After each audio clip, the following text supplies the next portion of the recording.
Kita ke informasi selanjutnya, saudara. Ayah dan anaknya yang masih di bawah umur di Polewali Mandar, Sulawesi Barat ditetapkan sebagai tersangka pembunuhan. Kedua pelaku membunuh korbannya dengan menggunakan senjata tajam hanya karena persoalan buang sampah.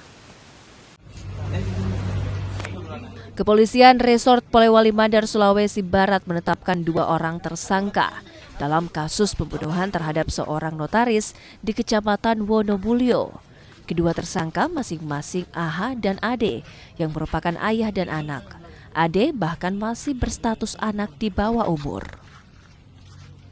Kedua pelaku mengeroyok korban dengan menggunakan parang dan celurit hingga meregang nyawa.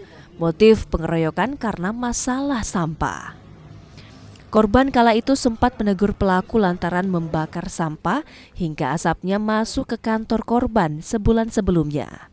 Pada pekan lalu, korban kembali menegur pelaku usai membuang sampah di tempat pembuangan sampah korban. Pelaku yang tak terima ditegur kemudian mengeroyok korban hingga meninggal dunia. Sempat antara tersangka dengan korban bertengkar mulut. Namun korban meninggalkan rumah tersangka. Karena tersangka ini merasa jengkel, tersinggung.